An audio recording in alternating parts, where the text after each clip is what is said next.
Good morning, folks. You are watching the last 24 hours on our star, and while peripheral eruptions can be seen, it's been a quiet roll in the Earth-facing longitudes.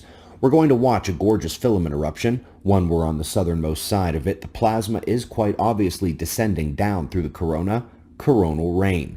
And as we discussed in the NOVA video and when we hit those several coronal rain papers, it triggers an eruption. Dump material into a star, watch it produce a more violent motion the other way. None of that headed at Earth. So let's go to the James Webb Telescope. We are tuned in, calibrated, and ready to receive those images, which will begin streaming in with much greater frequency over the coming weeks. Excellent little teaser here by the ESA. Folks, many of you had heard about the news story on magnetic reconnection, and as we have said for years and reminded you to go back and review on April 23rd's morning show, just because they call it magnetic reconnection and their math has problems doesn't mean it doesn't descriptively capture the double layer collapse and current sheet processes, with no frozen-in field lines.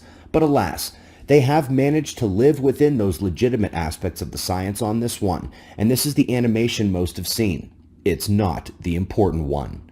However, the flowing thin plane coming out sideways is a current sheet, double layer, and the way in which there are packets of plasma that seem to bunch and not be perfectly spread is one of the key elements of the current sheet that creates the Parker instability. And we can see here in their energy density animation where the bunching of orange is that manifestation of the non-homogeneous plasma pressure.